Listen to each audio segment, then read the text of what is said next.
corro mucho, ¿ya? Gracias, gracias. Bien, vuelvo a repetir para la grabación. Los ciclos económicos son variaciones, ¿no?, de la actividad económica a través del tiempo. Las economías son irregulares. Crecemos, subimos, pasamos, crecemos. Pero siempre los economistas ven la tendencia.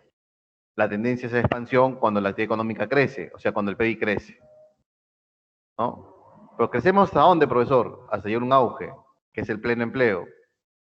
Por ahí podemos tener problemas, como un COVID-19 o una fuerte guerra. Podemos entrar en una crisis y eso hace que tomemos la recesión, la caída del PBI. ¿Este PBI hasta dónde puede caer? Hasta sus mínimos, profesor, como el año 1930, el año de la Gran Depresión. Y luego la economía buscará recuperarse por fuerzas del Estado o propio mercado. Se recupera la economía y tocamos de nuevo la expansión.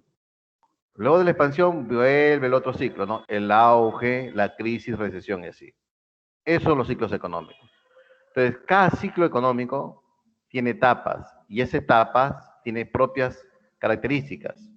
Por ejemplo, en la expansión, ¿qué es? ¿Qué es una expansión? Crecimiento del PBI, crecimiento del empleo, crecimiento de la producción, disminución de la pobreza, aumento del gasto público, porque el Estado recauda más, se incrementa la inversión, se incrementa el consumo, se incrementan las ganancias de las empresas, se reduce el desempleo, se reduce el stock de inventarios, porque los almacenes están casi vacíos, porque ni bien sale al mercado se vende. Es una expansión, ¿no? Fuerte crecimiento económico. Y esto hemos tenido, el Perú hemos tenido por 20 años antes del 2020. Un crecimiento, crecimiento, crecimiento, crecimiento y generación de empleo, empleos, empleos. El problema es que Perú no genera empleos formales o de calidad. Empleos pero informales, pero se genera empleos, empleos, empleos, y eso provoca la migración, migración, migración, porque hay empleo, empleo, empleo. Muy bien, llegamos a un auge. El auge sería pues el pleno empleo, ¿no? Donde los factores productivos están utilizándose el 100%, o sea, ya no hay más trabajadores ya no hay más tierras donde cultivar, ya no hay más fábricas que hacer o qué máquinas ocupar. Ese famoso pleno empleo, ¿no? Y ICA dice que funcionaba pleno empleo, ¿no? ICA, la zona, la región agroindustrial, por años consecutivos ya tenía un pleno empleo. O sea, su capacidad productiva, su potencial productivo, su potencial de crecimiento de su PIB había llegado al máximo ya, gracias a la agroindustria. Muy bien. Pero el Perú todavía no había llegado, había regiones donde estaban desempleadas, ¿no? Por ejemplo, la sierra, la selva, recursos desempleados, pero estaba en crecimiento, en expansión. ¿Pero qué vino? Profe, vino un shock externo, vino la crisis. ¿Y qué es la crisis? La caída abrupta de ese PBI. Que la crisis puede tener dos factores exógenos o factores endógenos. Ay, ay, ay, sí. Bien, un ratito, a ver, estamos aquí. Bien,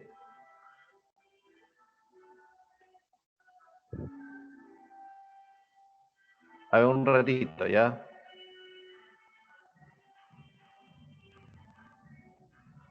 A ver, un ratito, a ver, vamos a ver. Vamos a iniciar, este es el repaso, sí, estoy volado, Juan, estoy volado, tengo un familiar que está con COVID, estoy volado. A ver, vamos, jóvenes. Vamos a iniciar con el examen, ¿ya? Vamos a acordar, jóvenes. Sí, vamos al examen, ¿ya? Sí, sí, sí. ¿Están en examen ustedes? Disculpen, disculpen. ¿Están en examen? Pasemos al examen, ¿ya? Sí, ya, gracias, gracias.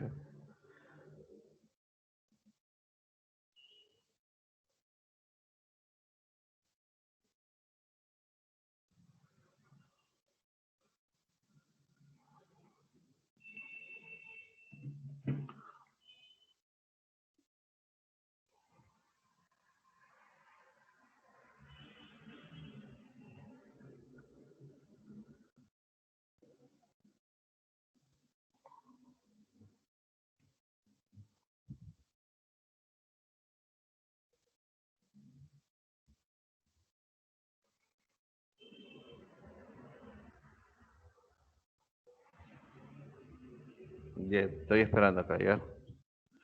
Sí, pido disculpas. Debí empezar por el examen, sí.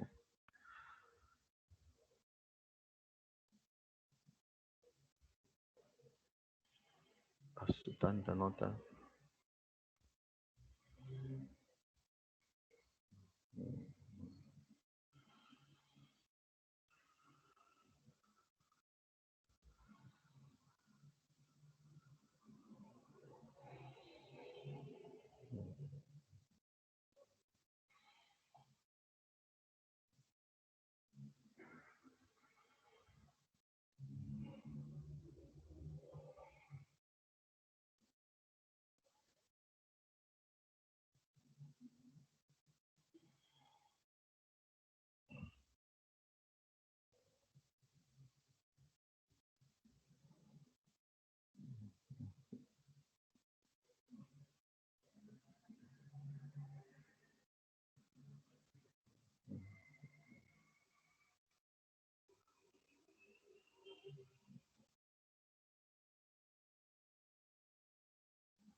Lo que pasa es que ciclos económicos está dentro de lo que son las cuentas nacionales. Si en ciclos económicos se estudia la variación del PBI, esta variación del PBI a qué se debe, ¿me entiendes? Y de ahí Keynes nos enseña, ¿no? Para reactivar la economía hay que hacer uso del gasto del Estado. Y ahí vienen doctrinas económicas. O sea, ciclos económicos es un tema ya bien amplio, bien completo. Pero también no solamente gasto público, inversión pública, pero también es inyección monetaria. Y ahí viene todo lo que es el sistema financiero. O yo podría incorporar en ciclos económicos preguntas de encaje legal, política monetaria, el Banco Central. La parte macroeconómica, de macroeconomía está viniendo bastante de examen de emisión. Sí,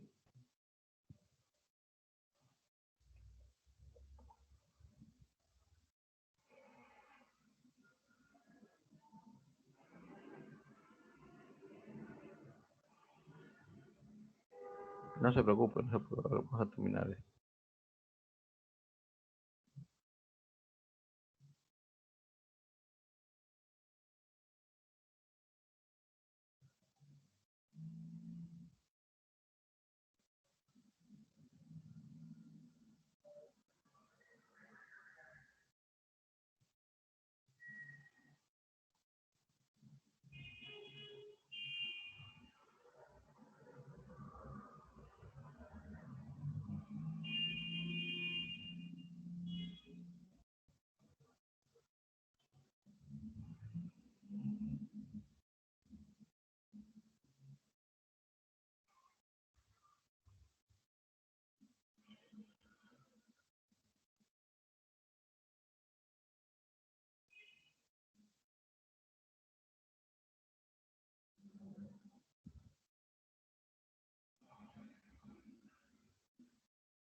Bien, Juanes, empezamos. Son las 10 ya. Cerramos, se cierra automáticamente. ¿Sí?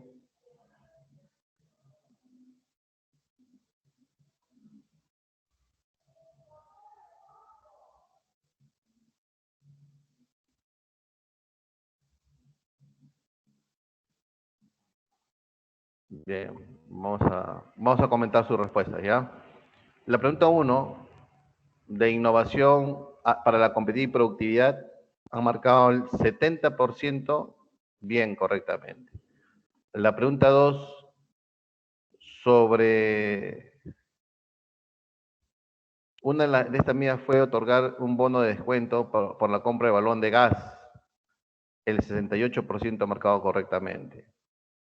La pregunta sobre la constitución política del Perú, ¿no? Del tema económico, ¿no? ¿Cuál es el rol del Estado en la economía? Han marcado correctamente 48%. La pregunta 4 del COVID-19, ¿no? ¿Cuáles son las propuestas del gobierno para reactivar la economía? ¿No? Han marcado correctamente el 55%. Y la pregunta 5, con respecto al MEF y el Banco Central, ¿no? ¿Cuál es el rol? Y todo esto tiene ciclos económicos, jóvenes, ¿no? Ha marcado correctamente 82%. ¿Está bien? Bien. Vamos a iniciar, ¿ya? Vamos a comenzar ahora sí. Disculpen más bien, ¿ya? Bien. Los ciclos económicos, y esta es parte, mira, yo puedo hacer la clase de toda la economía que hemos hablado, desde el verano, pasando al anual semestral, con este cuadro nada más. Miren, ¿qué es un ciclo económico? La variación del PBI a través del tiempo. El PBI crece, y cuando crece el PBI se llama crecimiento económico o expansión. ¿Y por qué puede crecer, profesor? ¿Cuáles son los motores de crecimiento de la economía? Tenemos dos motores, la demanda interna y la demanda externa. La demanda externa, las exportaciones. ¿Y qué exportamos? Comercio internacional, productos tradicionales, cobre, oro, plomo, estaño, zinc.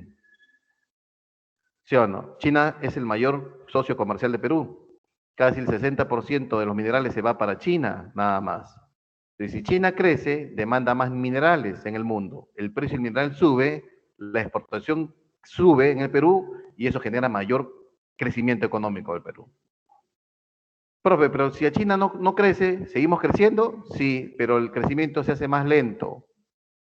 A eso se llama desaceleración de la economía. Pero crecemos en 1, 2, 3%, profesor, sí.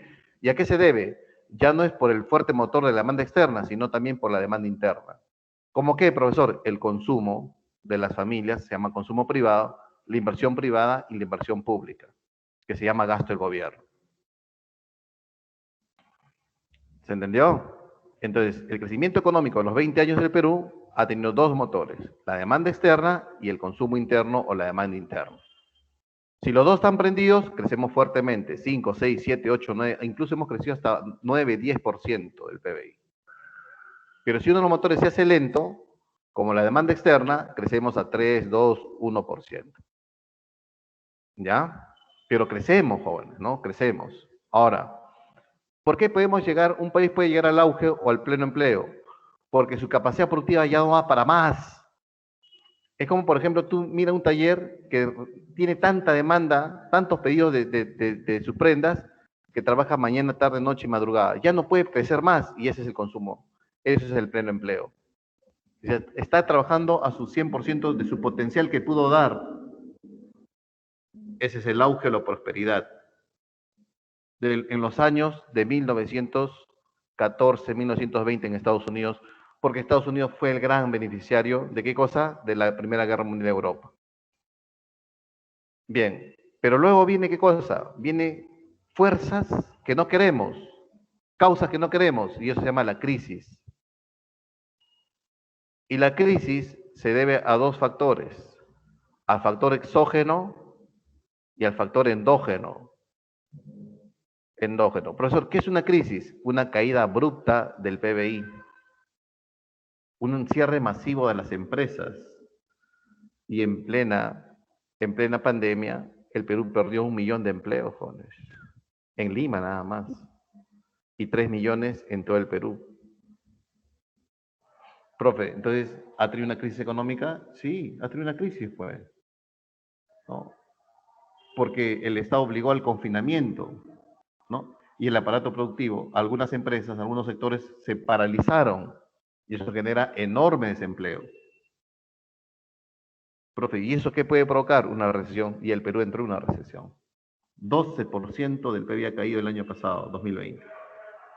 Entonces, ¿qué es una recesión, profesor? Una recesión es cuando el PIB cae, y se crece el desempleo, disminuye la recaudación tributaria, todo lo contrario a una expansión. Mientras una expansión, la economía crecía, el empleo crecía, la recaudación crecía, el gasto público crecía, la inversión pública crecía, la inversión privada crecía, el consumo crecía y crecía más el PBI, ¿qué disminuía? El desempleo, disminuía el stock de capital o el stock de inventarios, el almacén paraba vacío con crecimiento. ¿Por qué? Porque había tanta demanda interna que las empresas producían y se iban a las familias. En cambio, una recesión no. Una recesión, ¿qué pasa? Que las empresas cada rato están rematando. ¿Por qué las empresas cada rato están rematando? Porque está lleno sus inventarios. ¿Y por qué está lleno sus inventarios? Sus almacenes. Porque la demanda ha caído. ¿Y por qué la demanda ha caído, profesor? Porque el desempleo se ha incrementado. Si el desempleo se incrementa, entonces el poder adquisitivo de las personas cae, caen las compras, caen las demandas, ¿no? Cae la producción, aumenta el desempleo, el Estado recauda más y en la recesión el Estado se puede incrementar su déficit público. ¿Por qué, profesor? Porque esta pandemia ha hecho qué cosa? Que el Estado gaste más, pero recaude menos impuestos. Entonces, ¿cómo se cubre eso? A través de endeudamiento, la venta de bonos soberanos. Si ustedes me comentaron, ¿no? El Perú vendió bonos por 100 años, jóvenes. ¿Sí o no? Muy bien. ¿Y podemos llegar a una depresión? Sí, podríamos llegar a una depresión, profesor. ¿Y cómo yo me doy cuenta que es una depresión? Cuando sacas tu cabeza por la ventana y ves a todos los padres y madres de la familia en sus veredas, agarrándose la cabeza, porque ese día no saben qué comer. Y del barrio solo trabajan tres, cuatro nada más. El resto está desempleado, porque la depresión es la caída mínima y ya no puede creer caer más el PBI. Esa es la depresión, como en los años 1930, que mucha gente se suicidaba en los 30. Que mucha gente de clase media en Estados Unidos salía todas las mañanas con sus ollas a pedir comida de las familias más ricas en Estados Unidos. Esa es la depresión, ¿no? Muy bien. Y si dura muchos años, la Gran Depresión. Y como el año 30 duró muchos años, se llama la Gran Depresión y ahí aparece Keynes. Keynes quiso recuperar la economía capitalista y logró con su obra La teoría del empleo, la ocupación y el dinero. Para Keynes, la Gran Depresión no fue causa por una sobreproducción, no fue el problema por el lado de la oferta, sino por la demanda, ¿no? Y para Keynes, la demanda efectiva, su demanda efectiva es igual al consumo más la inversión más el gasto público. El consumo mínimo, desempleo generalizado. La inversión, si no hay consumo, no hay ventas, no hay rentabilidad, no hay ganancias. La inversión busca ganancias siempre. Entonces, ¿quién debe ser el llamado a recuperar la economía? El gasto público. De esa manera, Keynes justifica la intervención del Estado en la economía. El incremento de la inversión pública, del gasto público, genera una recuperación y por consiguiente una expansión de la economía, generando mayor PBI y mayor empleo. Teoría general del empleo, el interés. ¿Sí? Pero también no le dice al gasto público, sino también la política monetaria tiene que ser expansiva, ¿no? El Banco Central también tiene que intervenir con su granito de arena. Entonces, profesor, ¿podemos llegar a la gran depresión hoy en el Perú? No, ¿por qué no? Bien difícil, ¿por qué? Porque el Estado el año pasado, en abril, hizo una política de reactiva Perú. O sea, la tendencia fue a crecer, a caer, pero con reactiva Perú se han tomado ¿no? las decisiones más importantes y se ha inyectado en la economía 60.000 millones de soles, ¿no? Para poder reactivar la economía. ¿Que eso está dando frutos? Sí, porque en octubre del año pasado ya comenzamos a crecer ya. En enero de este año, que ha pasado, el SUNAT ha recaudado más impuestos con respecto al enero del año pasado. Si recauda más impuestos significa que se está incrementando la actividad productiva ya, ¿no? Bien. ¿Alguna pregunta hasta aquí? Bien. Entonces, este programa Reactiva Perú tiene dos políticas, sí, una fiscal y una monetaria. La fiscal a cargo del MEF y la monetaria a cargo del Banco Central. Fiscal expansiva, incremento del gasto público. Reducción de los impuestos. Expansivo, pues. ¿Cuándo es expansivo? Cuando queremos crecer el PBI. ¿Y cómo hacemos crecer el PBI? Incrementando la demanda. ¿Y cómo incrementamos la demanda? Haciendo que la gente tenga más ingresos. ¿Y cómo? Reduciendo los impuestos de cuarta y quinta categoría. Al trabajador independiente. Y reduciendo los impuestos de tercera categoría a las empresas. Todo es un repaso, ¿te das cuenta? ¿Sí? Muy bien. ¿Qué más, profesor? Expansiva, incrementando las exoneraciones tributarias o incrementando la inversión pública, construcciones o más bonos. 760 soles de bonos a las 8 millones de familias que tiene Perú, que eso representa el 1% del PBI. ¿Y eso qué hace? ¿Qué hace cuando una persona recibe bonos en esta situación? Lo gasta, pues, consume alimentos más que todo, y eso reactiva la economía a través del consumo. Y el consumo, si crece el consumo, crece la demanda, crece la producción. Todo eso aquí nos enseña Keynes. Keynes. Por eso la inversión pública también, claro, la inversión pública es una política fiscal expansiva, porque genera construcción, genera mano de obra, genera consumo de materiales y eso reactiva la economía. Profesor, y por el lado del Banco Central, a través de la tasa de interés. Profe, pero el Banco Central no fija la tasa de interés, sí, pero a través de su política monetaria puede inducir a que la tasa de interés se encarezca o se abarate. Como este caso, como es expansivo, el expansivo que busca inyectar la economía, ¿no? Fortalecer la economía, crecer la economía, entonces ha hecho una política monetaria expansiva. Ha bajado el encaje legal, ha bajado la tasa de referencia interbancaria, ¿no? Se ha puesto la camiseta de garante ante los créditos que la banca privada otorga al sector privado para reducir el riesgo ante un crédito y como las tasas de interés activas están en función al riesgo del crédito mismo, como el Banco Central es garante, el riesgo es prácticamente cero y hoy las empresas se están endeudando a una tasa de interés máximo de 2% al año, con un año de gracia. ¿Y cuánto ha sido, profesor? 60.000 millones de soles. 45% se ha ido para las MIPES, micro y pequeñas empresas. ¿Y eso qué va a generar? Dos cosas. Que las empresas no quiebren, uno, y que inviertan.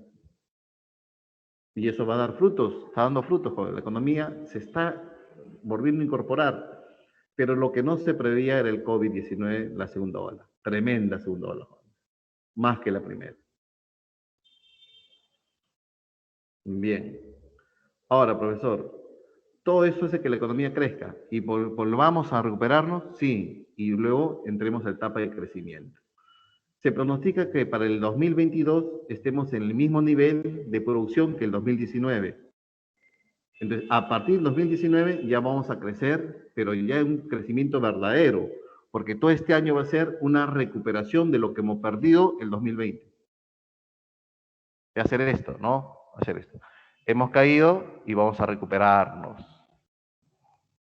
Esta U vamos a formar, ¿no? Ya estamos aquí, recuperándonos. Bien. ¿Alguna pregunta hasta aquí? ¿Preguntas?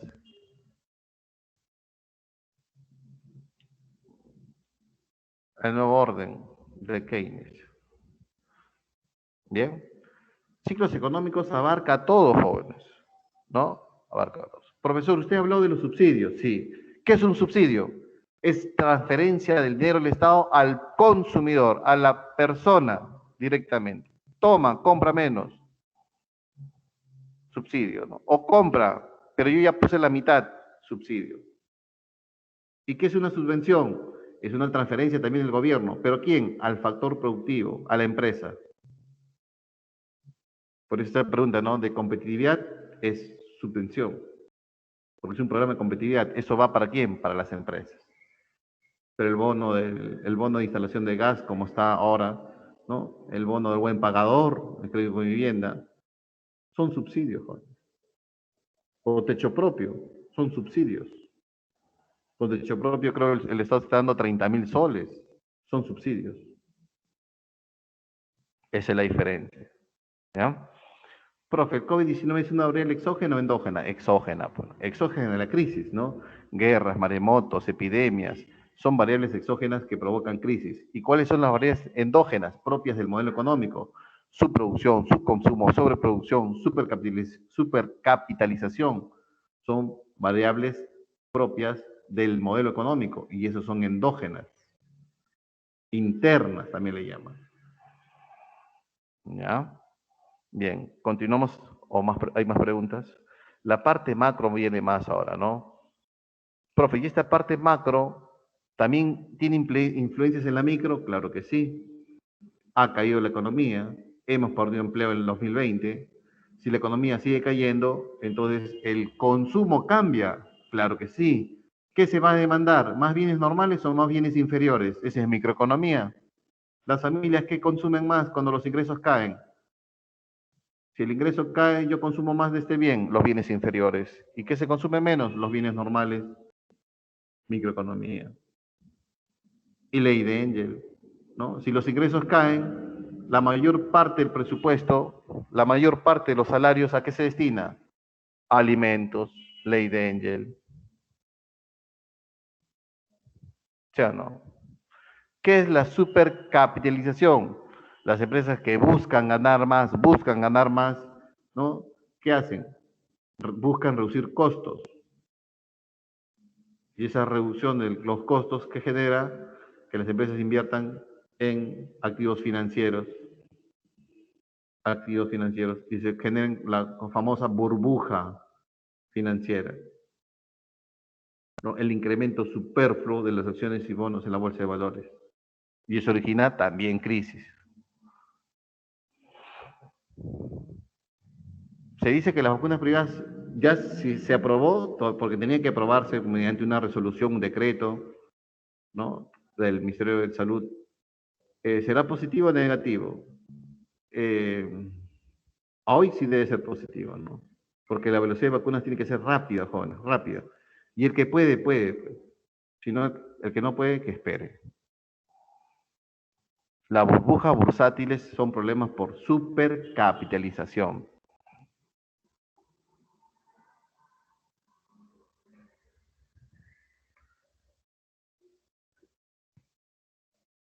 Bien, continuamos. Los ciclos económicos, cortos, medianos y largos. Cortos, 40 meses, ¿no? 3 años y medio, 4 años. Medianos, 8 años. ¿No? Y largos, 44 años, de 45, 46, 50, 54 años, los largos cuando requieren. Son los ciclos, vino en pre, pero vino así, sencillos, ¿no? No te van a ir características de los ciclos cortos, medianos, largos. Bien. Los ciclos económicos es importante, jóvenes, porque hoy estamos viendo eso, pues, ¿no? De una expansión que hemos tenido por 20 años, hemos entrado en una crisis y de una recesión. Profe, ¿qué es una recesión? Definición de recesión, caída del PBI. Pero oficialmente un país entra en recesión cuando en 2 trimestres consecutivos el PBI cae. O sea, en 6 meses consecutivos, si un PBI cae, es recesión. Y eso trae una consecuencia fuerte en el empleo, en el ingreso, en la recaudación tributaria, incremento de la pobreza, como se ha incrementado, ¿no? Éramos 6 millones de pobres, ahora somos más de 10 millones de pobres, producto de la recesión. Todo eso, todo ese efecto negativo del COVID que ha generado en la economía, por tener una dura política de confinamiento. Dura y pésima, ¿no? Política de confinamiento, porque al final el confinamiento no resultó. Se castigó mucho a la economía. Bien. ¿Hasta aquí alguna pregunta de ciclos económicos? Es un repaso, ¿no? No es clase esto. Me dicen, profe, muy rápido. Pero yo quisiera dar toda la teoría, pero no se puede. La hora. Y siempre terminamos robándole horas a su descanso. Bien. Derechos humanos. Los derechos humanos son derechos inherentes que se clasifican en 3 generaciones. Esto lo dominan a la perfección ustedes. ¿Está bien? A la perfección. Puede venir preguntas así, puede venir preguntas referidas a los derechos humanos, ¿no? El derecho, por ejemplo, al derecho a la nacionalidad. ¿Qué derecho es? ¿De primera, segunda o tercera generación? Si te viene un deco, si no. Eh, Juana Rosales, que es una venezolana que ha migrado al Perú desde hace ya, tiene como residencia legal 4 años. Hace sus trámites en la Superintendencia Nacional de Migraciones para obtener la nacionalidad peruana y tener mejores oportunidades de trabajo en el sector público, porque pueden trabajar también en el sector público. Ella es profesional y al verse que sus trámites se hacen engorrosos porque le ponen pretextos y pretextos, se le estaría vulnerando un derecho de primera, segunda o tercera generación. ¿Qué dicen ustedes?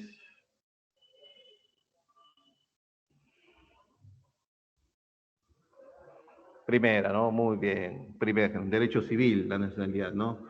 Derechos civiles, ¿no? A la vida, a la igualdad ante la ley, a la no discriminación, a la libertad individual, a no ser tratado de forma inhumana, a la no esclavitud y esas cosas, ¿no? Derechos políticos de primera generación, a elegir ser elegidos, a formar partidos políticos, ¿no? A la participación política, al asilo político y esas cosas.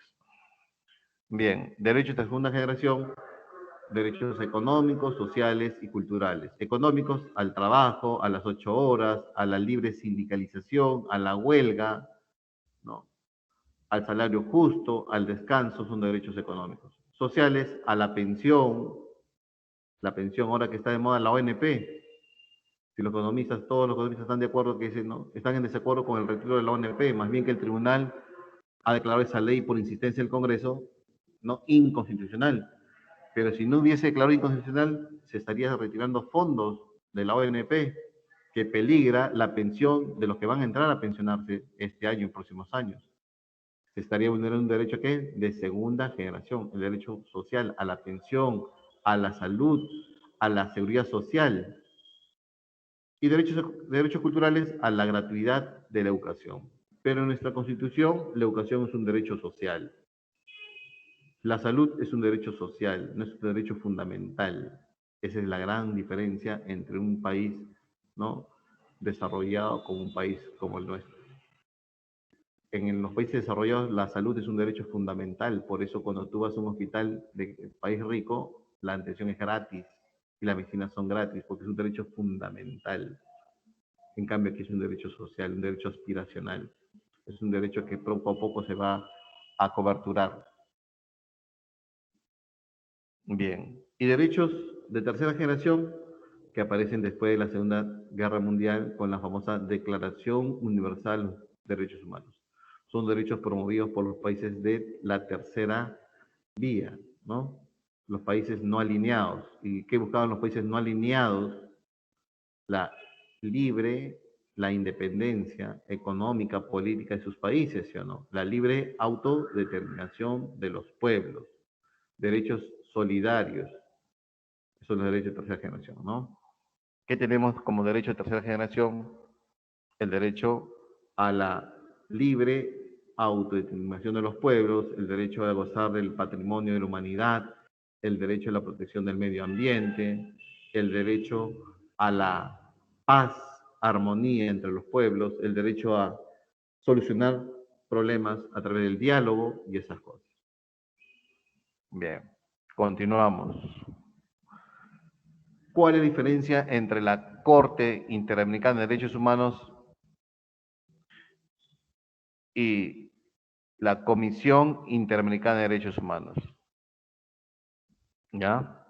Miren, este es Corte y este es Comisión, ¿no? Muy bien. Ustedes saben eso, ¿no? Primera instancia, ¿a dónde vamos? A la Comisión. A la Comisión, que va a promover los derechos humanos en los países miembros, ¿no?, del Pacto de San José de Costa Rica. Y la Corte es un juzgado, es como el Poder Judicial, o es el Poder Judicial de América, así tómalo. ¿no? Donde la Corte examina y sentencia, falla y castiga a los estados por violar los derechos humanos de sus ciudadanos o de los ciudadanos, ¿no? La comisión es el filtro, o sea, es el primer paso para ir a la Corte. ¿Qué hace la comisión? Que no es Corte, ¿no? Promociona los derechos humanos, hace visitas in situ, opina, da opinión, da recomendación, pero no es Corte, no falla. Él dice, no, muy bien, tu caso que pase a la Corte. ¿Quién va a la Corte? Personas que van a enjuiciar al Estado, ¿no? Bien. Profesor, se dice que, se dice que Chile va a demandar a una empresa estadounidense minera por la explotación de litio porque no cumplió con su tratado de inversión. ¿Eso puede ser denunciado a la Corte? ¿Sí o no? A la Corte Interamericana. No, profe, porque es nada de derechos humanos. Eso es contrato. ¿Y eso pasa a dónde? Eso puede pasar a una institución que se llama la ONG, ¿no? O el CIADI, el Centro Internacional de Arreglo de Diferencias Relativas a las Inversiones, que pertenece al Banco Mundial. La Corte sí. Examina y sentencia. Estado culpable, responsable, te castigo, indemniza. Bien. Primero la comisión, segundo la Corte. Así tienes que marcar. Si una persona se ha vulnerado sus derechos humanos, ¿no? Y esta persona ha agotado todas las instancias en el Perú, o sea, llegó hasta la Corte Suprema y la Corte Suprema le dio la razón al Estado, entonces ahí ya pasamos a la comisión. La comisión va a empaparse del tema, va a estudiar el caso, es decir, hay indicios de que sí tienes razón, persona, ciudadano. Entonces, tu situación que pasa a la Corte. La Corte recibe la denuncia, ¿no? Cita a los demandantes y demandados, en este caso el Estado, va a su procurador público, que es el Estado, el defensor del Estado, y ahí entra el juicio. En el juicio oral, el que toma la palabra es la comisión. La comisión informa y opina qué ha pasado. Y luego viene el juicio, ¿no? El Estado se defiende, tu abogado como persona que esté en juicio del Estado también va a acusar, ¿no? Y luego dirime. Y la sentencia tiene carácter vinculante, o sea, que el Estado y las partes están obligadas a acatar.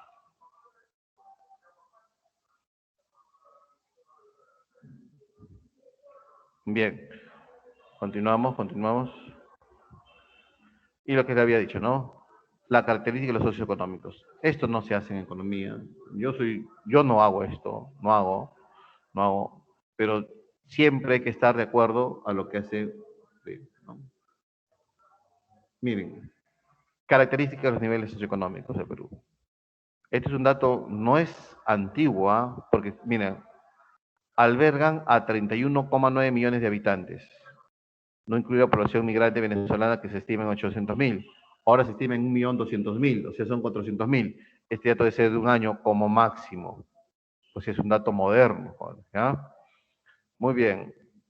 Se dice que hay 8,9 millones de hogares. Y a cada hogar le damos un bono de 1.000 soles. ¿Eso representa más o menos el 1% del PIB y la economía se puede reactivar? Claro que sí, profesor. Pero por eso tenemos que endeudarnos. Pero si la economía se reactiva, se reactiva el empleo y se reactiva la recaudación tributaria y podemos pagar las deudas. Distribución socioeconómica del Perú. A, 2%. B, 10%. C, 27%. D, 27%. Y E, 34%. Profe, aquí había COVID-19, yo creo que todavía no había ese efecto, ¿no? Porque muchas personas del D han pasado al E, ¿no? Y del C al D, y del B al C, pero el rico es rico. Por eso en América Latina se dice la maldita clase media. ¿Por qué le dicen la maldita clase media? Porque una crisis profunda hace que la clase media desaparezca. Esta clase media, ¿a dónde se va? A la pobreza. ¿Ya? Eso es, esa es una canción antigua en Sudamérica, ¿ya? Bien. Clasificación, nivel socioeconómico A, ingreso promedio, 12.660. Profe, ¿me tengo que memorizar? No, sentido común nada más. Nivel B, 7.000. Nivel C, 3.000. Nivel D, 2.000. Nivel E, 1.300. Profe, un congresista, entonces, de acuerdo a su ingreso, ¿en qué nivel está? A, porque el congresista gana 15.600 soles. Un ministro, a 30.000 soles. Profesor, un director de un ministerio, 15.000. A. Profe, un regidor, B, si gana 7.000 el regidor. Profe, un maestro, D, 12.400 más. Gana 12.300, 12.400, algunos ganan 2.800. Del sector público te estoy hablando, ¿no? Profe, un policía, D, porque sale con 3.000. Más los descuentos, 2.800. Profe, un oficial que ya tenga su rango, por ejemplo, que sea un coronel o no un comandante, gana 6.000 o 5.000, sería el C. Un coronel, el B, porque ganan creo 7.000 para arriba. ¿Han entendido esa partecita? Y con eso pueden jugar, ¿no? ¿Dónde estamos cada uno de nosotros?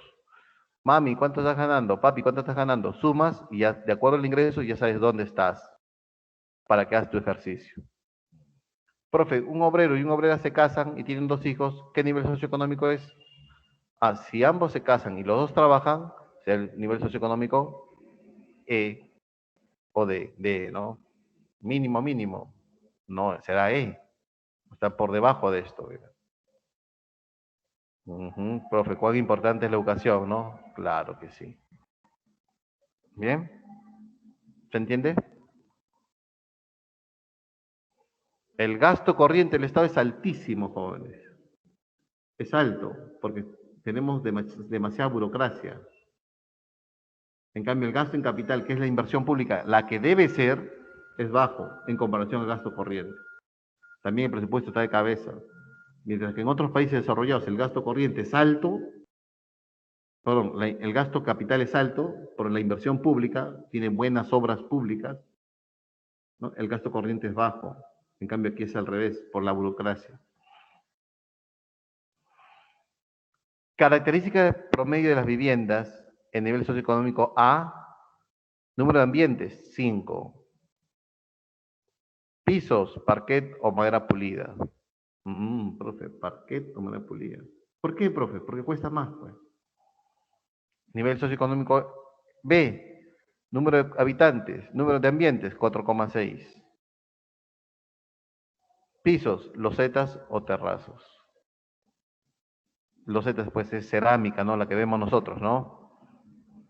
Nivel socioeconómico E. Socioeconómico C. Número de ambientes, 3,8. Piso, cemento pulido. Ese cementito rojo, ¿no? Negrito. Otros tienen color gris. Otros le echan ocre, le echan, pues, ¿no? Verde, ese es. Nivel socioeconómico D, número de ambientes, 3,2. Techo, calamina, fibra de cemento, eternit o similares. Nivel socioeconómico E, número de ambientes, 2,7. Piso, tierra, ¿no? Techo, calamina.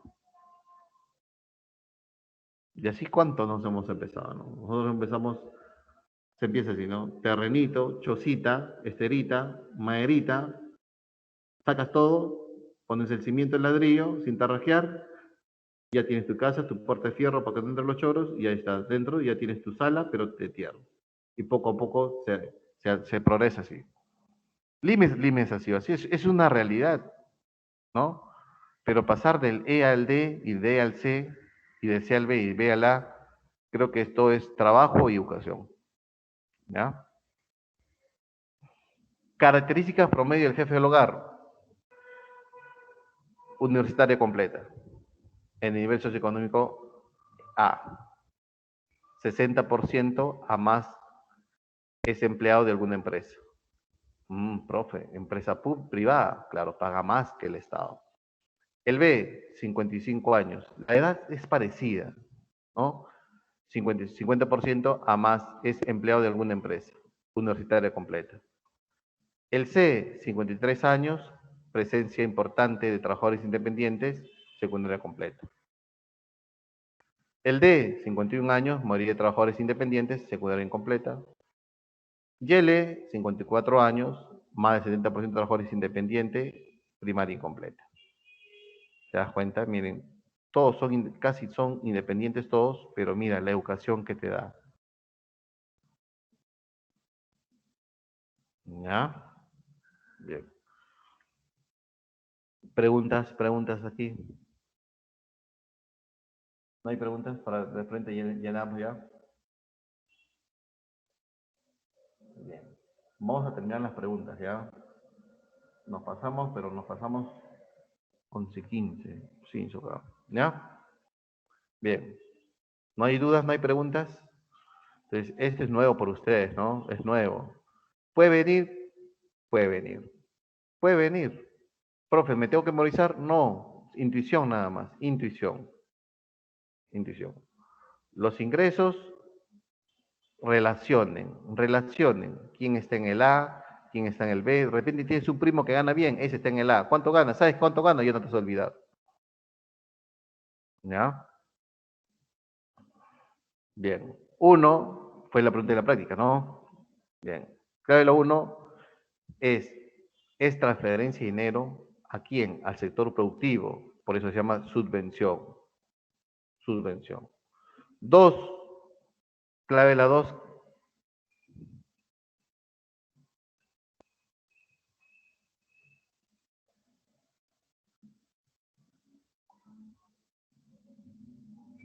dos dedos. Subsidios, ¿no? Claro, profesor, así como el bono del buen pagador, que es por mi vivienda, techo propio tiene su propio bono, hay otro bono de instalación de gas cálida, la instalación está más o menos 1.000 soles, pero el Estado está poniendo 70%, o sea, 700 soles te dando el Estado por instalarte gas. Aprovechen, es un bono, es un subsidio, jóvenes, dos dedos, va directamente a las familias. Tres, esa es Constitución Política del Perú. Tenemos una economía social de mercado. Social de mercado significa economía de mercado, donde la actividad privada tiene un rol importante para la producción, donde hay libertad de empresa, donde hay propiedad privada, pero le ponen social porque el Estado busca el bien común, ¿no? Entonces ahí el Estado va a hacer la famosa redistribución a través de la política tributaria progresiva, que las tasas impositivas en los impuestos directos como impuesto a la renta se cobre mayor tasa al que más tiene, para luego hacer transferencias al que menos tiene, ¿no? Pero no vemos al Estado hoy controlando precios. Por eso el Estado no controla el precio de las clínicas. El rol del Estado es subsidiario. Subsidiario significa que todo lo debe dar el privado, pero cuando ese bien o servicio es vital, esencial para la población, el Estado ahí tiene su rol subsidiario. Colegios públicos, hospitales, postas médicas. Entonces, programas sociales sí hay, beca 18. Control de precios, no. ¿Estatiza el Estado? ¿Será un Hugo Chávez el Estado hoy? No, eso fue con Velasco Alvarado, porque la propia Constitución lo permitía. Por eso los socialistas, los que tienen esa tendencia al socialismo, buscan cambiar la Constitución en su aspecto económico. ¿Para qué, profesor? Para que algunas empresas estratégicas pasen de nuevo al Estado. ¿Cómo cuál? El petróleo, el gas, se tiene que hacer un recontrato, dicen. Profesor, ¿está bien o está mal? Ya sabemos qué provocó Velasco, ¿no? Ya sabemos, ¿no? Entonces, estatización no se puede, profe. Pero servicios como salud, educación, sí lo hace. Por eso la clave de la 3 era 1 y 4. Dedo. El impacto del COVID-19, coronavirus, en la economía peruana se vería contrastado por una política fiscal expansiva. Profe, me hablan de una política fiscal expansiva. ¿Y por qué utiliza ¿Por qué quiere expansiva? Claro, pues el COVID nos ha traído una, ¿qué cosa? Una recesión. Entonces queremos sacarlo. Es como el PBI está por debajo del agua, ¿no? Y hay una presión fuerte que lo mete, sumerge por debajo del agua. Entonces, ¿qué hacemos? Le ayudamos a que salga. Entonces tiene que ser una política contracíclica, fiscal expansiva. ¿Cómo tiene que ser la fiscal expansiva? Incrementando ¿qué cosa? El gasto público. Primero Keynes, ¿no? Incremento el gasto público. Disminuyo los impuestos. Incremento los subsidios. O incremento las subvenciones. Ya sabe la diferencia, ¿no? ¿Qué más, profesor? Aparte de impuestos, incremento las transferencias. Más programas sociales. Bien. Profe, ¿y si la política monetaria fuera expansiva, porque el Banco Central le quiere dar la mano, los dos quieren empujar para que el PIB crezca, revertir la tendencia de la recesión? Fácil, profesor. Política monetaria expansiva. ¿Incrementar qué cosa? La masa monetaria. ¿A través de qué? De reducción del encaje legal. O también reducción de la tasa de interés de referencia interbancaria. Claves. ¿Incrementar los impuestos? No, profe. Es expansivo. Si yo incremento los impuestos, contraigo más la economía, pues. Porque a la empresa le cobro más impuestos y al ciudadano le cobro más impuestos, le quito dinero y él no puede consumir. Reducir las subvenciones? Tampoco, profe. Reducir el gasto público, menos, profe, tenemos que incrementar el gasto público, incrementar la inversión pública, esta sí, dedos, solo 4.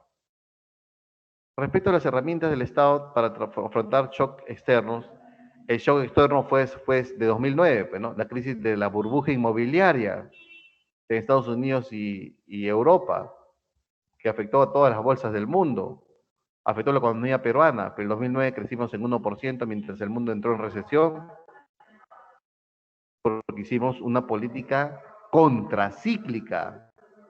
En ese tiempo Alan era presidente y antes de Alan entró Toledo y Toledo le había dejado un ahorro fiscal fuerte a Alan. Teníamos ahorro fiscal, ¿no? O sea, Toledo fue un mal presidente, en lo personal ha sido mal presidente, pero sus asesores y sus ministros han sido buenos, los trajo de afuera, muy buenos. Entonces, se preveía que venía una burbuja, que teníamos que ahorrar. Cuando reventó la burbuja, todas las economías se desinflaron, entraron en recesión. Pero la política contracíclica del gobierno, ¿no? Cae la demanda externa, pero hay que fortalecer el consumo interno. ¿Qué hizo Alan? Hizo el colegio emblemático, construyó colegios emblemáticos, modernizó el Estadio Nacional. Eso es Keynes, pues, gasto público, y la economía creció en 1%. Crecimos en 1% mientras el mundo entró en recesión. Entonces, ¿qué función está cumpliendo el Estado aquí, profe? Estabilizadora. ¿Qué es estabilizadora? Suavizar los impactos, como estamos suavizando los impactos del COVID-19. Función estabilizadora. Profesor, ¿en qué consiste la función redistributiva?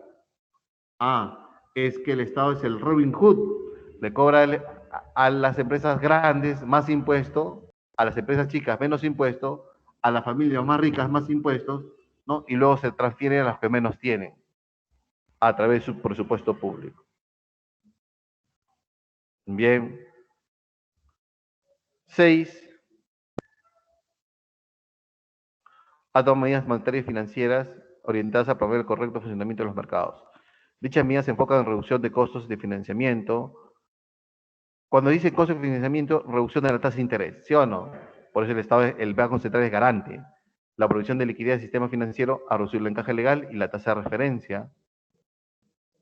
Buscando tal objetivo, el Banco Central incrementó la tasa del encaje legal. El Banco Central, y si la A se me borró de nuevo, a ver, la A, B, C o D. Si la política monetaria es expansiva, de reactivar la economía. Darle una ayuda al MEF. O viceversa. ¿Qué marcaron ustedes? Las 6. ¿El Estado regula cuando hay libre mercado? Claro que sí.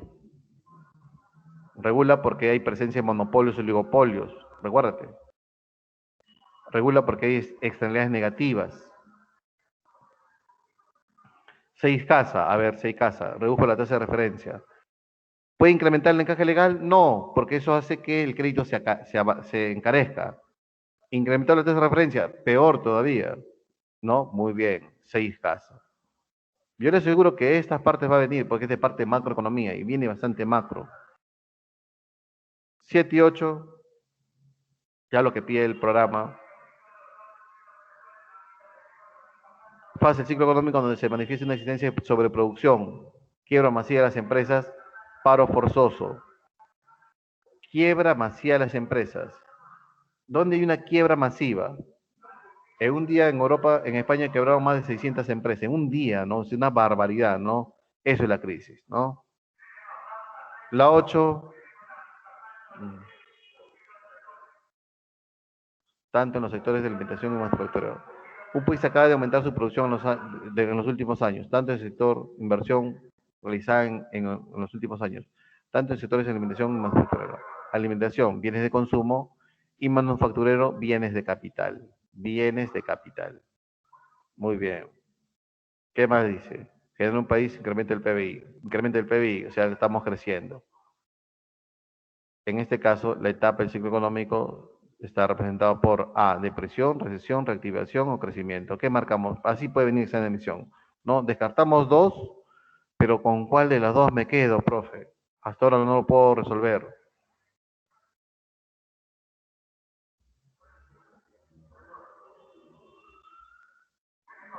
La 8, beso. ¿Por qué la 7 no es la B? Depresión. Ah, ya. ¿Por qué no es la B? Porque miren, la crisis viene así, ¿no? Esta es la depresión y esta es la crisis. ¿Ya? Quiebra masiva de las empresas. Profe, en la depresión las empresas pueden quebrar ya. Si la depresión definición es, ¿cuál es la definición cuál es la definición de una depresión? Que el PBI esté en lo mínimo ya. O sea, más no puede caer el PBI ya. Si más no puede caer es que ya casi todo se cerró. ¿Sí? Ya no hay más empresas que quebrar ya. Sí, Joaquín, técnicamente, recesión, no, PBI es dos, no, no, no, no, no, no, no. La recesión, técnicamente es así, ¿no? Cuando en 2 trimestres, o sea, 6 veces, el PBI cae, consecutivo, cae. No la depresión, es la recesión. En una crisis, ¿qué hay? Una quiebra masiva de las empresas. Y la crisis se puede dar ¿por qué? Por variables exógenas o endógenas. ¿Y las endógenas cuáles? Sobreproducción, subconsumo, supercapitalización. Por eso la siete es crisis, crisis.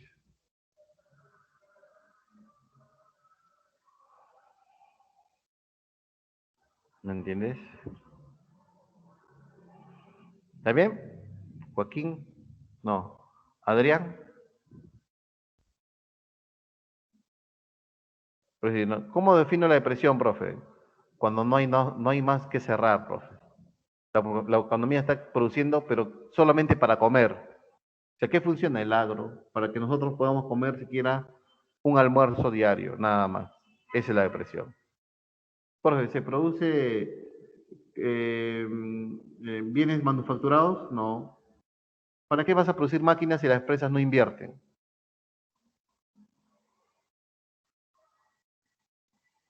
Por eso, pues, hay causas exógenas y endógenas. La endógena, la sobreproducción, como la crisis que entró, ¿no? En los años 30.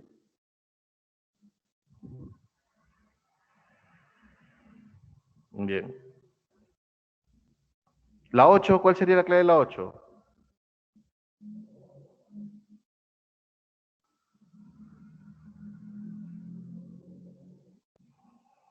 Ya están en la 8. La 8, pero el 8 no marcado. La 8, a ver. 8 dedos, dicen, ¿no? 8 dedos. Perfecto. 8 dedos. Profe, ¿por qué es una reactivación? Porque la reactivación es un crecimiento lento. El crecimiento es un trío, que es consumo, inversión Mire, ese sí no. Consumo, inversión y empleo. Consumo, inversión y empleo. Si invierto, ¿qué compro? Más bienes de capital. Y ese es propio del crecimiento económico. ¿Ya? 9 y 10, teniendo en cuenta las variables que inciden en el PBI del país, se puede afirmar que el crecimiento se logrará a través de... Ya, muy bien. Queremos crecer, ¿no? O sea, ciclo económico, queremos crecer. Todo este ciclo económico, ¿no? Queremos crecer. ¿Cómo queremos crecer? Aumento de inversión privada en sectores claves. Verdadero, verdadero. ¿No? Conga, hubiese hecho crecer la economía, ¿no? Un incremento en la inversión pública e infraestructura, también crecemos, porque tiene fuerte impacto en generación de empleo, crecemos. Aumento de planilla del sector público, ¿crecemos o no crecemos? ¿Qué dicen ustedes? Esta es la A, 1 y 2, ¿no? Avión, ¿no? Avión. Bien, todos los economistas están de acuerdo con la inversión pública. Todos los economistas no están de acuerdo con los bonos. No todos los economistas están de acuerdo con empleos temporales. No. Pero inversión pública es inversión productiva. Esto es sano. 10. Keynes. Ahí está. Para salir del crack del 29, Keynes soluciona, habla, ¿cuál es la clave de la 10? Aumento de la demanda a través de inversión pública. ¿Sí o no? No me vas a marcar casa, aumente la demanda a través de inversión privada. Esos son los neoclásicos, son los monetaristas, ¿no? Y vas a ver en esta campaña, y puede venir así, ¿no? En la campaña para el 2021, un grupo de los moraditos dicen que la inversión pública es el fuerte componente para reactivar la economía post-COVID-19. Otro partido moradito, dicen no, que la inversión privada a través de, a través de la reducción de las trabas burocráticas para formalizar empresas o crear nuevas empresas va a originar un crecimiento económico. Mismo problema, dos recetas. ¿Por qué los economistas difieren? Porque tienen diferentes escuelas económicas, diferentes doctrinas económicas. También fue pregunta de examen de admisión, ¿no? Bien, 11 y 2 y 13 son los teóricos neoliberales.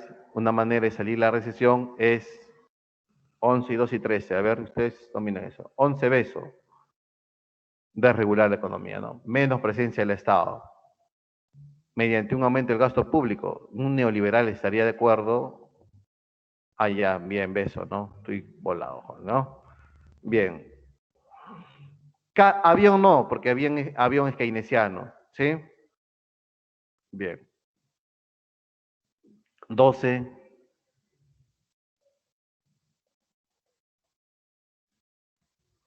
Porque hemos tenido expansiones, y eso no dice, no, tenemos expansiones por dos motores, en la demanda interna y la demanda externa. Y a lo largo de nuestra república, prosperidad falaz, caucho, guano, algodón, hoy minerales, la demanda externa, ¿no?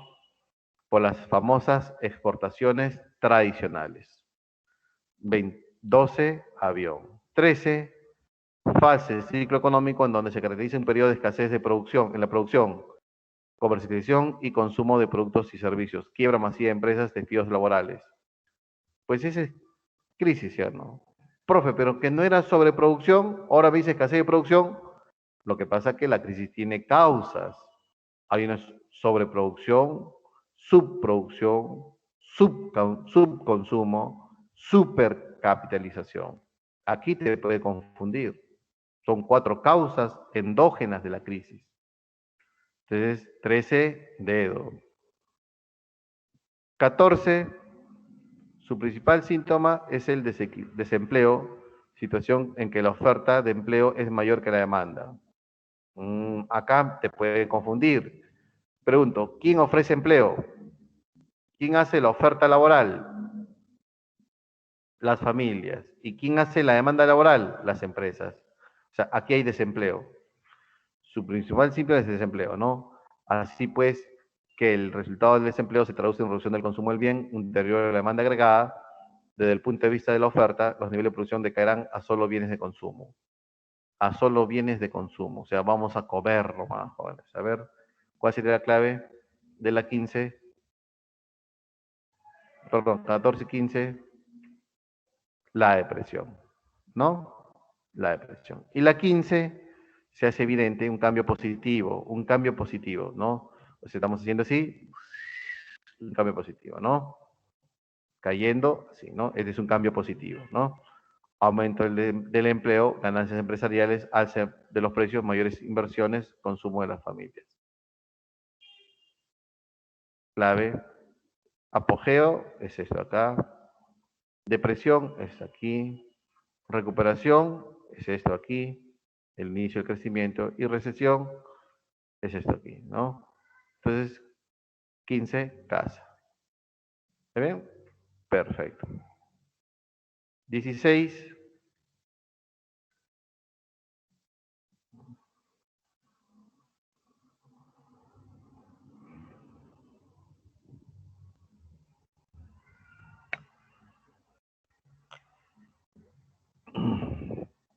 a ver, ¿cuál es la 16? ¿Todos de acuerdo con Joaquín? ¿Con Luis? ¿Andrea? 16 dedos, dice. A ver, vamos a ver si Andrea... Aquí tenemos el crédito total al sector privado. Nos damos cuenta que el 2015 que hemos crecido, el 2020 hemos crecido un montón, ¿no? Mira, el crédito creció bastante, ¿no? 12,3% de qué, profe? ¿De qué? No me dice nada, ¿no? Si no te dice nada, debe ser un 12,13% del PBI, que es la variable que más se usa en la economía. El programa Reactiva Perú garantiza nuevos créditos que otorgan las entidades del sistema financiero a las micro, pequeñas, medianas y grandes empresas hasta el 30 de junio de 2020. Estos créditos obedecen a una, muy bien, créditos, política contracíclica de corte monetario, política procíclica de tipo fiscal, política procíclica de tipo monetario, política contracíclico de tipo fiscal. ¿Habrá clave o no habrá clave? A ver, de repente no hay clave, a ver.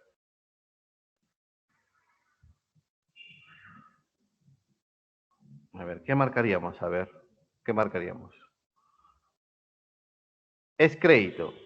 Ya, voy a explicarlo lento, ya. De repente no hay clave. A ver. Es crédito. Y si es crédito, el crédito tiene un costo, es una tasa de interés. ¿Y esta tasa de interés qué es? El precio del dinero. Es el precio del dinero. ¿Y un precio de qué depende? De su oferta y demanda. ¿Sí o no? ¿El precio del limón de qué depende? Teoría de mercado, teoría del libre juego de oferta y demanda, del precio de la cantidad de dinero que hay y la demanda de dinero que existe sobre los soles. ¿Está bien? Bien, es un problema de oferta y demanda. ¿Pero quién ofrece dinero? El Banco Central. Entonces es de carácter monetario, no es fiscal. Y es más, te dicen Reactiva Perú. Y Reactiva Perú, quien hace el garante, quien se pone el polvo de garante es el Banco Central. Entonces es una política monetaria. ¿Ya? ¿Está bien? Bien. Ahora, vamos al ¿dónde estamos nosotros, profe? ¿Dónde estamos? ¿O dónde estábamos en 2020? Profe, una profunda recesión, profe. Muy bien. La tendencia a que el PIB caiga, ¿sí o no? Ya. ¿Qué es una política contracíclica? Queremos cambiar la tendencia. Si estamos cayendo, hay que empujar. Por eso el Reactiva Perú, hoy, para este año, se llama Arranca Perú, que son políticas contracíclicas de corte monetario, avión. Se había clave.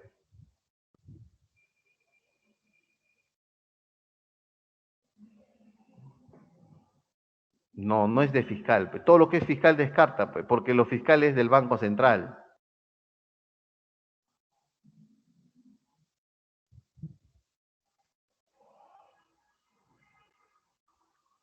14 beso, 15 casa. 16 parece que no han entendido. A ver, vuelvo a repetir. ¿Cuándo es contracíclico? Cuando yo quiero revertir la situación. Estoy en contra, contracorriente, ¿no? El río viene hacia mí, yo nado contracorriente, ese es contracíclico. Martín dice, si hubiese hablado de reducción de impuestos, ¿sería la de? No, porque impuestos no es del Banco Central. ¿Quién impone los impuestos? El MEF, pues. El rector de la política tributaria es el MEF. Y en la política tributaria están los impuestos. Estamos hablando de créditos. Y el mercado de crédito tiene un precio, la tasa de interés. Y ese es de tipo monetario. Ahí juega el encaje legal, la tasa de referencia. ¿Ya? No hay más dudas, ¿no? Ya. Siguiente.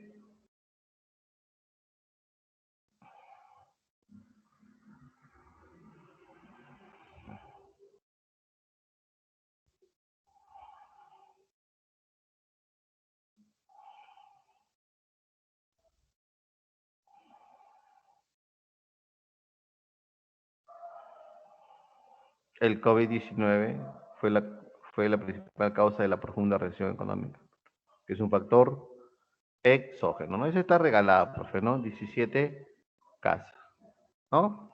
Bien, siguiente.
¿Qué dicen ustedes?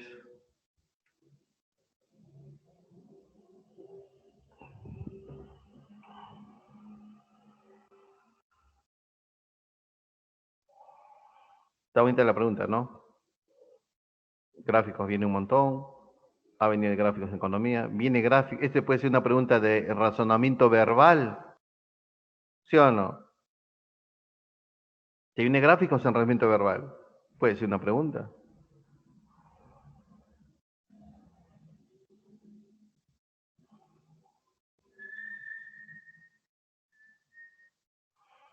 Bien, vamos a resolver, ¿ya? ¿Cuál es la clave, profe? A ver, al primer uno, dice, al cuarto trimestre del 2021, al cuarto trimestre del 21, la economía se recuperará al mismo nivel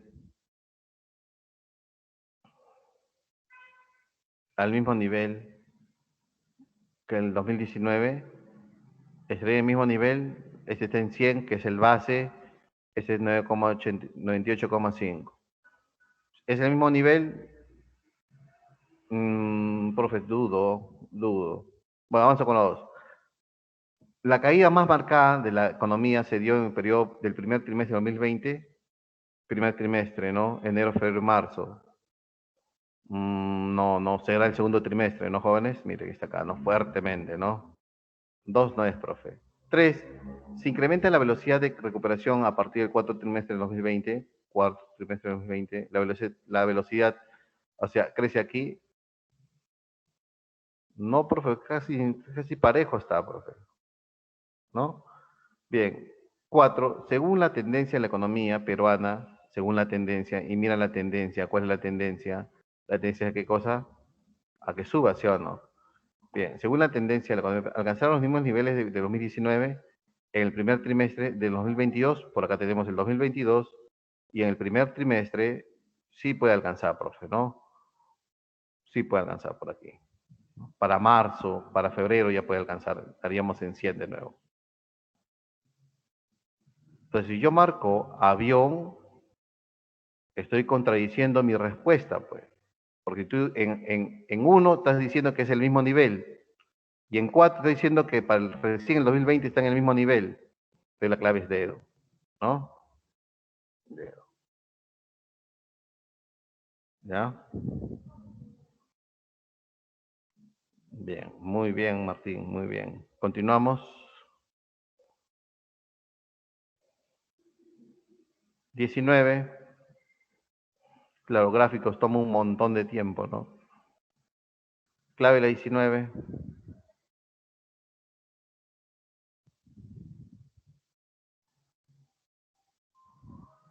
1.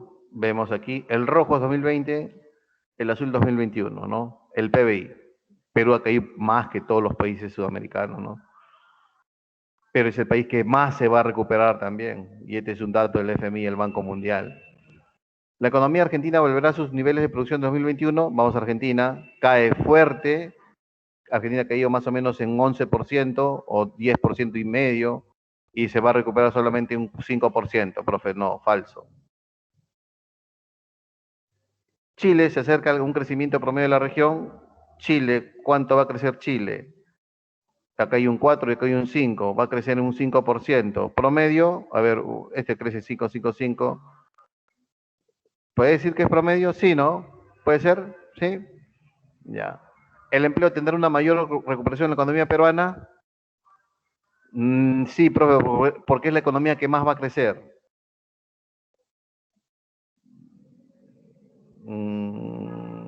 Sí. Según la ley de Ocum, Ecuador no va a generar nuevos empleos. A ver, ¿dónde está Ecuador? Ecuador va a crecer en 1%. Y para Ocum, y te felicito por responder bien, para Ocum la economía tiene que crecer más del 3% para generar nuevos empleos, ¿no? Ley de Ocum, ¿sí o no? Porque Ecuador crece en 1% por incremento de productividad, más no por nuevos puestos de trabajo. Bien, 19 sería dedo. Muy bien, esa pregunta no es fácil. Bien. Continuamos, continuamos. Y ahí viene, pues, lo que tú sabes más, doctrinas económicas. A ver, marquemos 20, 21, 22, a ver.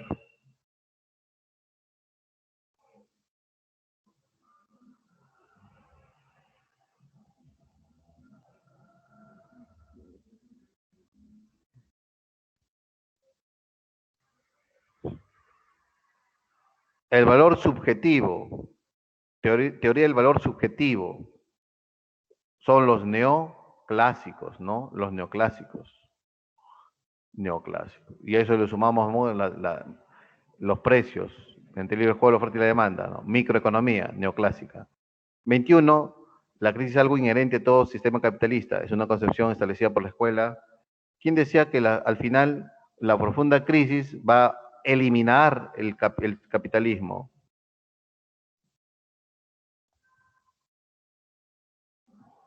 ¿No? La, habla.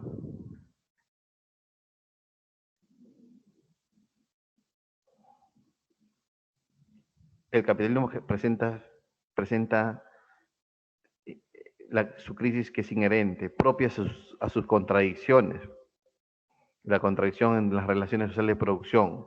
El capitalista quiere ganar más y paga salario de miseria al obrero. Y esas contradicciones van a originar que pronto el sistema capitalista se rompe producto de una fuerte crisis, ¿no? Marxismo, pues, marxismo. ¿Cómo, si yo defiendo el libre mercado, soy un clásico, cómo voy a decir que mi teoría presenta inherentes crisis, ¿no? 22. De acuerdo a la teoría socialista, la clase capitalista se apropia de la riqueza generada por los terratenientes. No, profe, no es por los obreros, capitalismo, fábrica, plantean la teoría del valor subjetivo, es neoclásico, profesor. Los obreros deben dirigir la producción y distribución de los estados socialistas, la socialización de los medios de producción, ¿no? La tierra para los trabajadores. Defienden la propiedad privada. No, ellos buscan eliminar la propiedad privada porque es la razón de ser de las experiencias sociales.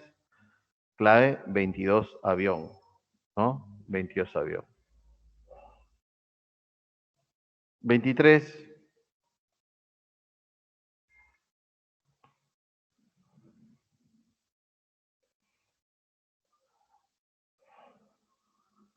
De acuerdo al texto, determina el valor falso de los siguientes enunciados.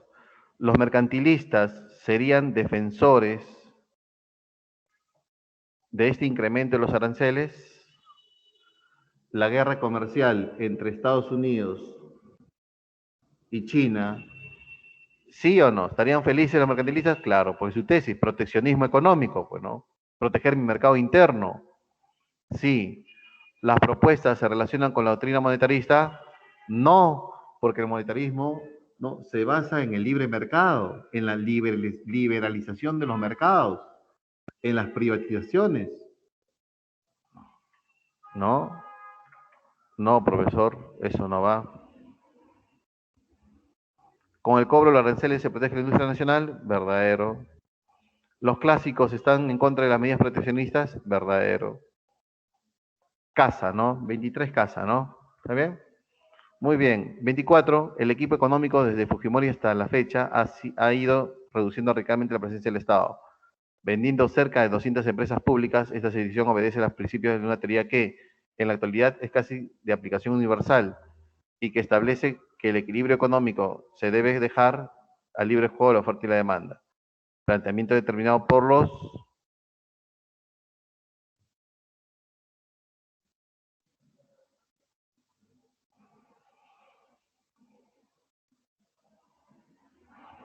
A ver, ¿qué marcarían ustedes?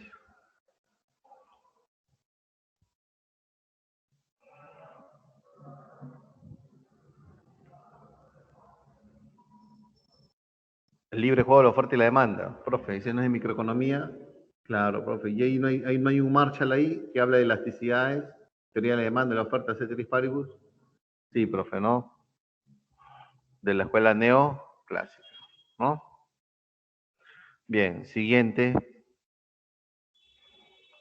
Los gastos mensuales, este es consumo, ¿no? Todos tenemos una canasta básica de consumo, que es una canasta dinámica. Algunos productos ya se van de la canasta y otros van incorporándose a la canasta porque este producto se vuelve de consumo masivo.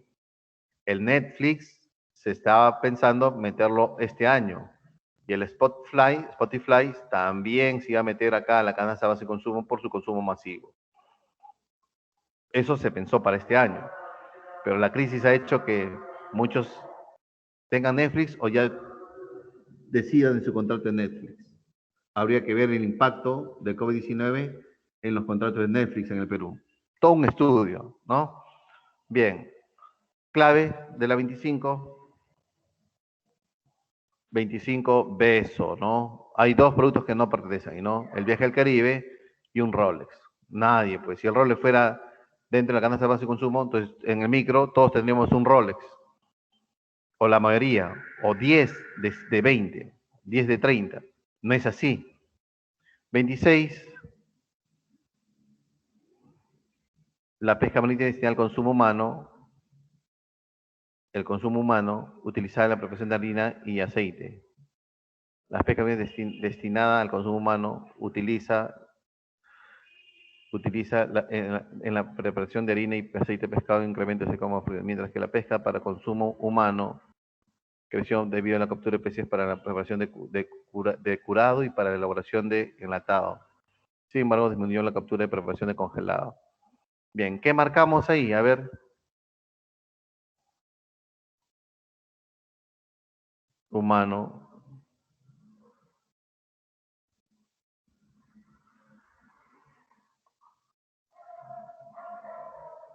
Claro, cuando es humano es directo, ¿no? Acaba directo, ya que utilizar para preparación de harina y pescado. Estos son insumos, ¿no?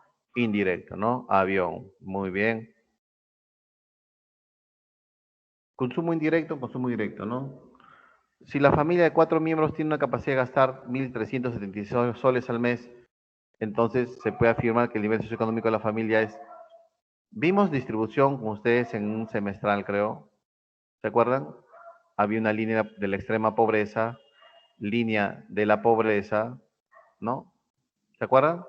Y que la familia típica en el Perú es de 4 miembros, o sea, tú tenías que multiplicar por 4 aquí, ¿no? La extrema pobreza era 183 soles por persona y la pobreza era 385, algo así, ¿no? ¿Se acuerdan o no? Eso va variando en el tiempo, ¿no? 360, 370. ¿Se acuerdan? ¿Sí? Muy bien. Yo divido, esto sale ¿cuánto? 3, 4, 4. ¿Está bien? Este estaría por acá. Esta familia no pasa la línea de la pobreza, o sea, está en pobreza. Porque acá tenemos el consumo per cápita. Josefina ha presupuestado este año que este año adquirirá un seguro de vida en retorno como instrumento de ahorro y comprar un pasaje aéreo hacia un conocido balneario en alojarse en un hotel lujoso en orillas del mar. Sin embargo, estos proyectos no significan dejar sin fondos el gasto alimenticios de agua, electricidad y su afición a la cerveza. De acuerdo al texto, ¿qué rubro no entra en la canasta base de consumo? ¿Cuál no entra? Esta pregunta está difícil. A ver, ¿qué no entra, jóvenes? Hotel de lujo,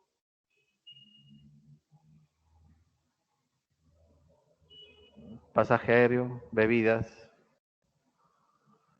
Esto sí entra, profe, este consumo masivo, ¿no? Pasaje aéreo también entra. Un hotel de lujo, un seguro de vida. ¿Qué no entra?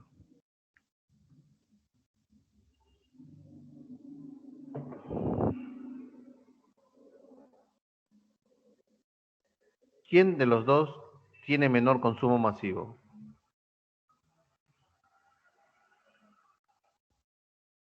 Es una pregunta rebuscada, ¿no? Los hoteles, como el Marriott, como el Sheraton, están dentro de la canasta base de consumo. Hospedajes, los restaurantes de 3 tenedores formarán parte de la canasta base de consumo, ¿no? Un seguro de vida. Pregunto, en el salón, ¿quién tiene seguro de vida?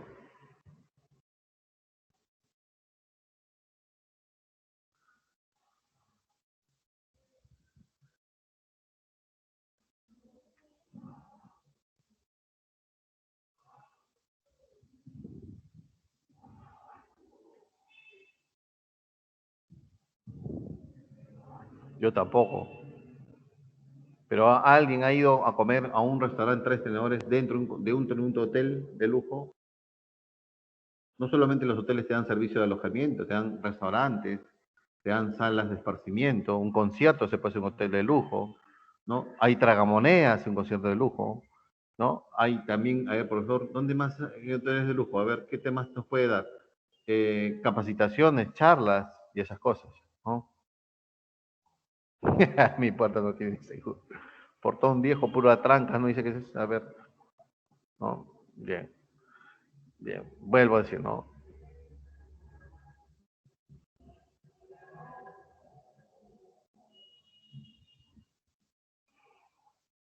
Canasta, base y consumo, bienes y servicios. Bien, la clave de la pre avión, dice, ¿no? Avión.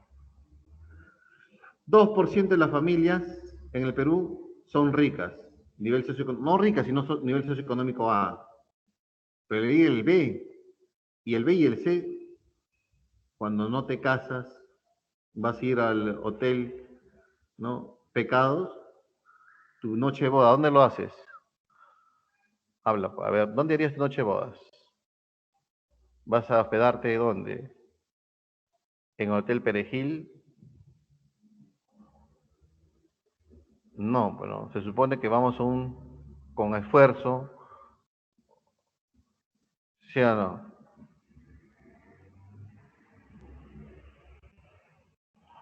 Bien, bien. 28 avión. 29, él va a ser panadero, ¿no? Lo lleva a definir invertir más tarde en un negocio del pan y pastelería fina. Él está seguro que uno de los principales elementos es la producción de la harina de trigo, que tendrá un consumo de tipo, pues es consumo para qué, para la producción, ¿sí o no? ¿No? Por uso es tu celular. Por eliminación es una manzana, o sea, un bien fungible. Improductivo es la droga, el alcohol. Humano indirecto, no hay otra clave, ¿no? Humano indirecto. Bien, 30 o industrial llama, ¿no? Con respecto a la teoría del consumo, señala enunciado correctamente la verdadera respuesta, ¿no? Dice, existe una relación inversa entre la tasa imponible y el consumo. O sea, te dicen, ¿no? ¿El consumo depende de los impuestos, profe? Sí, porque si SUNAT me incrementa el impuesto a la renta de cuarta y quinta categoría, me está quitando parte de mis salarios, de mis remuneraciones. Entonces, compro menos. Una relación inversa, verdadero. La producción de alimentos aumenta a un ritmo inferior que el aumento de la población crece en mayor proporción que la producción de alimentos, maltus, verdadero. Conforme disminuyen los ingresos, aumenta la proporción de gastos en alimentos, según Keynes. Si cae los ingresos, si cae la renta, ¿no? Se incrementa una proporción más en gastos de alimentos, eso es verdadero, pero no es de Keynes, es ley de Engel, falso. Las personas que reciben un monto inferior a 328 soles mensual conforman parte de la población en situación de pobreza. O sea, con los montos ahí yo no me meto, ¿no? Esto de repente pregunta es antigüita ya, ¿no? Con los montos no, de repente ha subido. Las personas que reciben un monto inferior, la extrema pobreza se dice que ya está en 200 ya, o 200 y pico acá al lado. Entonces, si está en pobreza, si está en pobreza, ¿no? Este es verdadero. Si es inferior, está en pobreza, ¿no? Entonces, existe una relación inversa entre la tasa imponible, este es verdadero, ¿no? Clave, uno, 2 y 4, dedo. Bien, continuamos. Si las familias o empresas reservan una parte de sus, obtienen, el cual le permitirá mejorar sus capacidades, incluso hasta la posibilidad de realizar alguna inversión productiva. Bien, 31, ¿cuál sería? Si las familias y empresas reservan parte de sus, reservar significa no gastarlo, ¿no?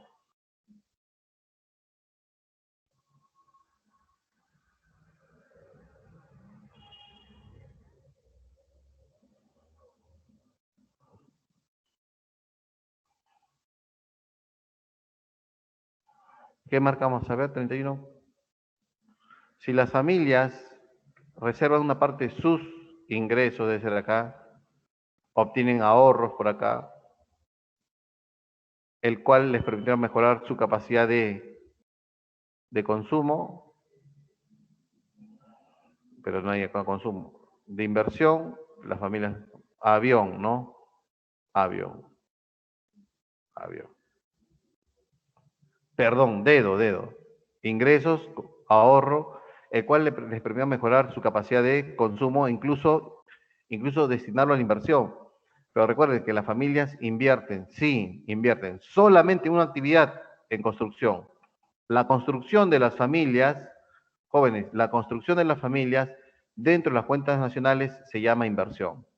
Y todo es consumo, ¿ya? Profe, pero las familias compran carritos sangucheros, sí, pero ya deja de ser familia para ser unidad productiva, porque tú vas a originar un bien, ¿ya? 32, Jesús, un joven universitario de 18 años que está preocupado porque su padre le ha comunicado que él ya no le depositará la pensión de alimentos. Según el caso expuesto, el padre de Jesús está violentando sus derechos ¿Está violentando sus derechos? ¿Qué dicen ustedes? No, porque al cumplir 18 años de edad su pensión prescribió. Sí, porque Jesús al cumplir 18 años quiere derechos ciudadanos. No, porque a partir de 18 años te corresponde al Padre.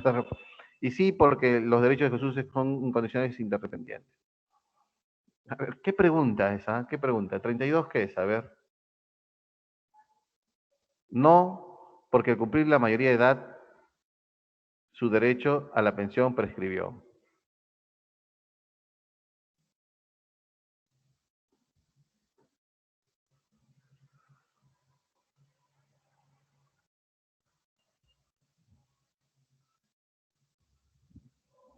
No, no, miren, esta clase se hace en verano. La edad máxima para que el padre te pueda solventar tus gastos universitarios, ¿qué es? Porque hay una obligación, por si acaso, siempre y cuando el hijo tenga notas satisfactorias. Recuerden su clase de verano, lo que han pasado verano por Pitágoras, cuando se habla de familia. El papá hasta qué edad del hijo puede ayudar a solventar sus gastos. Habla. 28 años, Joaquín, si te acuerdas, ¿no? 28 años. Siempre y cuando el hijo tenga notas satisfactorias y esté cursando estudios superiores. Joaquín tiene 18 años y es universitario. Entonces, ¿hay la obligación del padre a solventarlo? Sí, profesor, sí hay obligación. Código Civil peruano, sí hay obligación. ¿Hasta qué edad? 28 años. Clave, sí. ¿El padre Jesús está violentando sus derechos? Sí. ¿Pero ves lo que es? No podría ser beso, ¿no? Dedo, ¿no? Porque los derechos de Jesús son incondicionales e interdependientes. Porque al no solventarlo, jóvenes, está perdiendo o podría perder qué cosa? Su carrera. Porque Jesús va a priorizar trabajar y va a renunciar a trabajar, a estudiar. Aunque no dice que está en la universidad, Jesús es un joven universitario.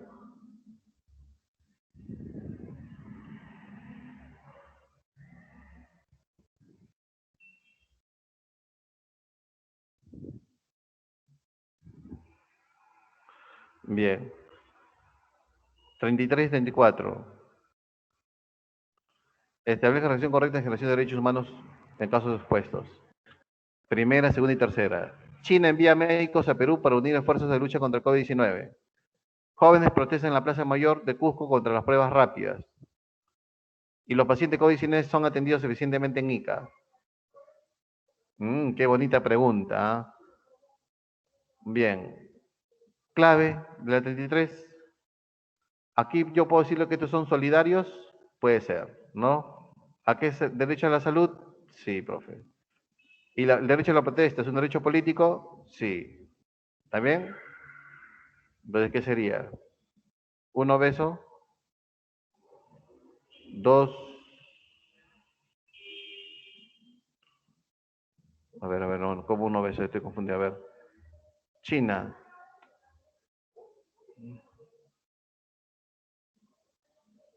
tres avión, dos casa, un obeso, ¿no? Casa, ¿está bien? A mí me salió casa, a ver, 33 casas, ¿o no? China envía médicos a Perú para refuerzos, esa es solidaridad, pues, derechos solidarios, tercera generación.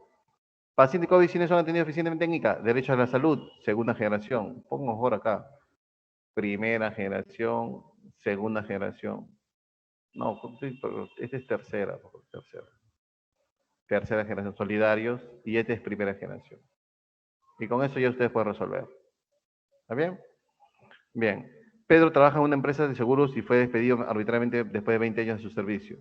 Tras un proceso judicial, el juez ha determinado que sea repuesto en su centro laboral, pero el dueño de la empresa se niega rotundamente a recibirlo.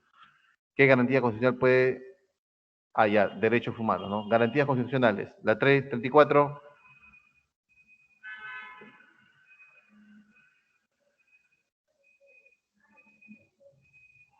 una acción.